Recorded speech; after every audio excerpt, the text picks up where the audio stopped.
계속 이어서 보도록 할게요.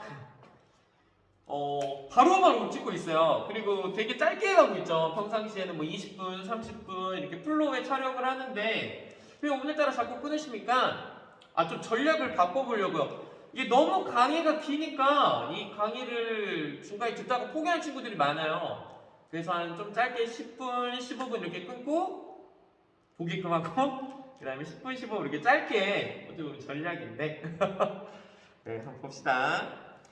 자, 대한민국 임시정부의 수립과 활동이요. 여기 부분도 여러분들 나오는 키워드들이 정해져 있어요. 쉽습니다. 쉬워요.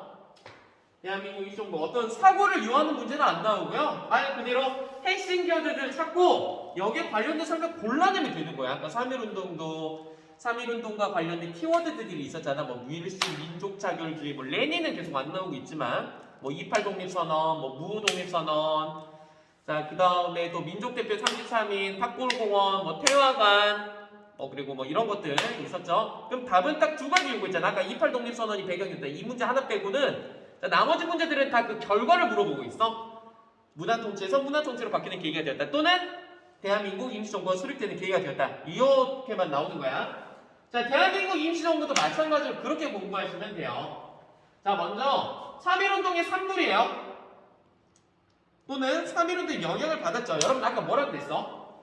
이 3.1운동이 뭔가 이 3.1운동을 주도하는 그 지도부가 부재했다라고 하는 겁니다. 부재. 없었다라고 하는 거예요.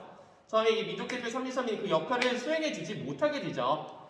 자, 그래서 이 3.1운동 같은 경우에 어떻게 보면 굉장히 조직적이지 못하고 좀 어떻게 보면 이런 말을 좀 그려줘야지 효과가 이렇게 있었는데 좀 그렇게 볼 수가 있겠죠. 하지만 이제 많은 사람들이 이제 느꼈겠죠. 독립운동가들 많이 느꼈겠죠.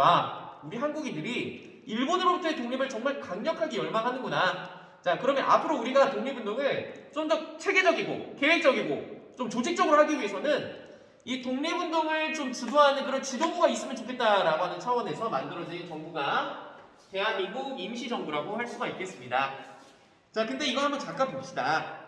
자, 이 임시정부 같은 경우에는 여러분 3.1운동 이후에 정말 많은 지방에서 정부들이 만들어져요. 정말 많은 지방에서 정부가 만들어져. 이 자료는 지금 1학년들이 배우고 있는 완자책에서 가져왔어요. 완자책. 네, 완자책에서 가져왔습니다. 그 러시아, 이제 블라디보스토크, 그러니까 연해주 쪽에는 뭐 대한국민의회, 그리고 또 국내선 한성정부라고 있었어요. 국내에서 어떻게 정부가 만들어졌나요? 그래서 이 한성정부도 이제 많은 의견들이 있습니다. 뭐 실체가 없는 정부다, 아니 뭐 실체가 있었다, 뭐 이렇게 형식적이다, 뭐 이런 식으로 뭐 이렇게 좀 의견이 충돌하는 모습이 있는 것 같아. 어찌됐든 3.1운동의 결과로서, 그리고 또 이 중국 상해 지방에 상하 임시정부가 있어. 이 세 개 말고도 수많은 임시정부들이 많았었어요. 정부들이 많이 생겨나게 됐거든. 근데 아무래도 따로따로 우리 뿔뿔이 흩어져 싸우는 것보다는 한 가지로 좀 힘을 합치는 게 좋을 거 아니야? 그래서 이 세 개, 이제 가장 대표적 이 임시정부 세 개가 힘을 합치게 됩니다. 처음에는 이제 뭐 연해주로 해주냐, 아니면은 국내는 힘들지. 그 당시 일본의 지배를 이제 통치를 받고 있으니까 무섭잖아요. 빨리 발각될 염려도 있고. 그래서 해외에 두는 거는 이제 맞는데, 그럼 해외에 둘 때도 연해주에다 둘 것이냐, 상해에 둘 것이냐 두고 이제 싸우게 됩니다. 일단 이 연해주에 두자라고 주장했던 사람들은 무장투쟁론, 그러니까 무력으로서 독립을 쟁취해내자라고 하는 거야. 왜? 한마디로 가깝잖아. 그러니까 정보를 얻기도 빠르고, 그리고 빠르게 이제 국내에 침투할 수 있다. 그런 이점을 살려서 연해주에 두자라고 주장했던 사람들이 이 대한국민의회, 그러니까 연해주에 두자는 세력들이에요. 근데 반면에 이 상해에다가 임시정부를 두자라고 했던 세력들은 그 당시 이 상해가 그 중국의 어떤 조계지라고 그래가지고 다른 나라 외국 공사관들이 많이 여기 위치하고 있어요. 뭐 프랑스, 뭐 미국, 뭐 영국 등등등. 여기 이제 그 많은 공사관들이 있어요. 그래서 이 상해에다가 임시정부를 두자는 세력들은 다른 나라에 좀 도움을 받아보자. 외교론자들이에요. 외교로서 독립을 좀 쟁취해보자라고 하는 세력들입니다. 그러니까 연해주에 두자, 무장투쟁, 그리고 외교를 통해서 외교로 이제 저항을 하자. 외교론자들이 상해에 두자라고 하는 거야. 근데 결국의 결론은 이 상해에다가 둬요. 그래서 상해에 위치한 것이 대한민국 임시정부라고 할 수가 있겠습니다. 오케이? 자, 그러면 이 대한민국 임시정부 같은 경우에는 어떻게 보면 이제 군자금도 모아야 되고, 그리고 국내 소식도 받아들여야 되고, 그러니까 뭐 통신기관 이런 것들이 필요하겠죠. 그래서 군자금의 모집과 그리고 어떻게 보면은 뭐 통신을 위해서 연통제와 교통국이라고 하는 것이 조직이 됩니다. 자, 그리고 또 돈을 모아야 되기 때문에 애국공채라는 것을 발행하게 돼요. 그래서 이제 채권 같은 거야. 그리고 이제 종이를 딱 써주고 이제 사람들한테 파는 거죠. 그래서 나중에 이거를 우리 독립이 되면은 우리 임시정부에다가 그 증서를 갖고 오세요. 그럼 저희가 돈으로 바꿔드리겠습니다. 그거라고 보시면 돼. 독립공채 또는 애국공채라고도 이야기를 해요. 그리고 또 미국에다가 이제 구매위원부라는 것을 또 두게 됩니다. 그래서 외교로서 이제 활동을 하게 되죠. 그런데 이 연통제와 교통국이 일제 탄압으로 금방 발각이 돼요. 그래서 한 1919년부터 이제 활동을 하다가 20년, 21년이 되면은 다 발각이 돼서 다 파괴가 됩니다. 일본의 정보력이 어마어마했어요. 자, 그래서 연통제와 교통국이 붕괴가 되면서 자금난에 시달리게 되고요. 또 국내와도 이제 통신이 두절되는 그런 모습이 있고요. 그리고 아까 상해에다가 정부를 둔 이유가 뭐라고 그랬어? 외교론에 중점을 둔다고 그랬죠? 근데 외교론이 그렇게 효과가 없습니다. 미흡해. 그래서 그 무장투쟁론자들이 엄청나게 비판을 하죠. 봐라! 근데 내 말 들어라 했잖아. 이러면서.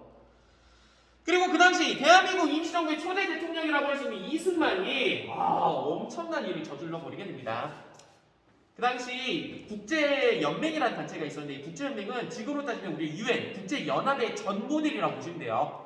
1차 세계대전이 끝나고 나서 만들어진 어떤 그 세계 어떤 조직이 국제연맹. 그리고 지금 UN은 2차 세계대전 이후에 만들어졌거든. 그러니까 UN 만들어지기 전 단계라고 보시면 돼. 그래서 이승만이 이 국제연맹에다가 일본 대신 우리나라를 통치해주세요. 일본만 아니면 되잖아. 그래서 국제연맹에다가 위임 청원을 해버리게 됩니다. 근데 이것이 나중에 발각이 돼요. 그러면은 다른 독립운동한 사람들은 무슨 생각이 들까? 야, 우리가 물론 일본으로부터 벗어난 것도 맞지만 최종적인 목표는 뭐야? 독립된 국가를 만들기 위한 거잖아. 근데 일본만 아니면 된다고? 우리가 국제연맹이 또 지배를 받아야 되는 거야? 그러지 않나? 우리 지금 독립된 국가를 위해서 싸우고 있는 거잖아.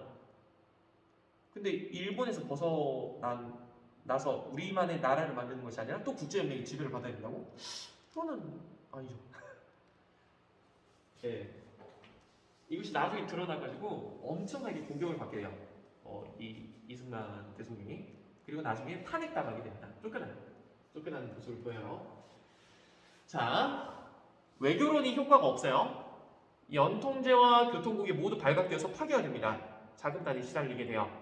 더군다나 초대 대통령이라고 하는 이승만이 엄청난 또 일을 저질러 버렸고요.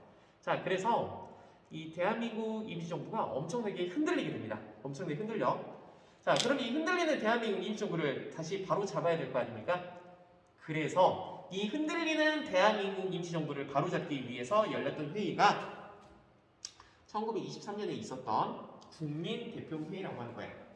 이 국민대표회의를 열어가지고 우리가 지금 대한민국 임시정부 어떻게 보면 3.1운동이 산물이라고 할 수가 있잖아. 어떤 그 역사적 의의 대단한 정부잖아. 근데 이 대한민국 임시정부가 지금 일본하고 제대로 싸워보지도 못하고 흔들리고 있단 말이야. 그래서 이 방식을 이제 좀 고쳐나가보자. 이제 더 좋은 방법 없을까라고 회의를 하게 됩니다. 그 회의가 바로 국민대표 회의야. 그런데 이 국민대표 회의에서 또 엄청나게 또 다투게 됩니다. 그래서 부파로 나눠져서 싸우게 돼요. 창조파. 지금의 대한민국 임시정부는 망했다. 새로운 정부를 새로 만들자. 우리 항상 새 술은 새 부대에다 담으라고 했다고. 지금 대한민국 임시정부는 틀려먹 글러먹었다. 새로 만들어서 또 다른 방식으로 이제 또 독립운동을 추진해보자. 안 된다. 계속합니다. 그래, 대한민국 임시정부가 지금 뭔가 좀 흔들리는 건 맞다. 하지만 잘못된 것을 고쳐서 쓰면 되지. 3.1운동의 어떤 그 정통성, 그 계보를 이어받았는데 이걸 하루아침에 없앤다고? 이거 우리 정신적 산물이라고 할 수가 있는데 이 역사적 의의를 봐서라도 이 대한민국 임시정부를 잘못된 것을 고치되 서로 무너뜨리지 말자. 그래서 창조파와 개조파로 대립을 하게 되는 거죠. 자, 많은 사람들이 대한민국 임시정부 상해에 만들어졌다 그래서 자신의 힘을 나라의 독립을 위해서 좀 보탬이 되고자 이제 상해까지 왔단 말이야. 근데 와서 딱 보니까 계속 싸우고만 있어. 아, 이게 뭐야. 나는 나라 독립을 좀 위해서 좀 뭔가 도움이 되고자 왔는데 서로 싸우고만 있네? 아, 실망이야. 그래서 많은 사람들이 대한민국 임시정부를 빠져나가게 될 거야. 그러니까 대한민국 임시정부는 점점 쇠퇴할 수밖에 없었겠죠. 자, 이렇게 흔들리는 대한민국 임시정부. 이 대한민국 임시정부를 누군가는 살려내야 됩니다. 이 대한민국 임시정부, 흔들려가는, 쓰러져가는 이 대한민국 임시정부에 활기를 불어넣었던 사람이 나중에 배우게 될 김구라고 하는 사람이야. 이 김구가 한인애국단이라는 걸 조직을 하게 될 겁니다. 이 한인애국단이 나중에 엄청나게 활약을 하게 되거든요. 그때 중국 국민당 정부의 지원을 받게 될 거야. 그것을 다음 시간에, 다른 시간에, 다다음 시간이나 될지 모르겠지만 살펴보도록 할 겁니다. 기대해 주세요. 자, 그러면 대한민국 임시정부가 어떻게 출제가 되었는지 한번 살펴보도록 하겠습니다. 한 문제밖에 안 남았어요, 여러분들. 한 문제밖에. 한번 살펴봅시다. 자, 가에 대한 설명으로 옳은 것은, 자, 볼게요.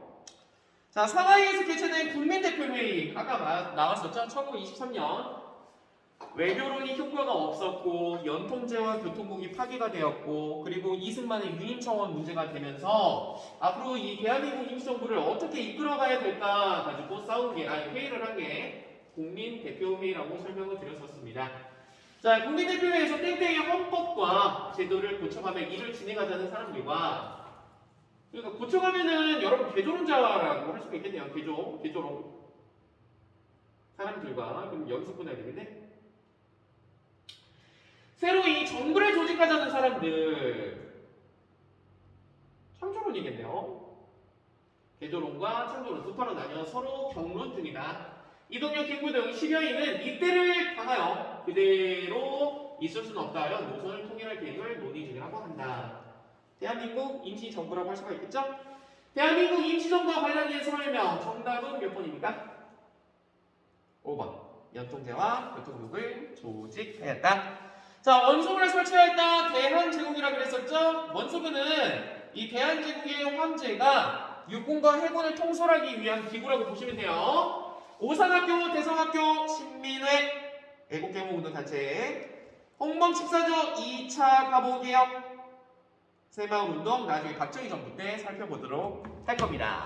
자, 여기까지가 바로 대한민국 임시정부 살펴봤어요. 대한민국 임시정부.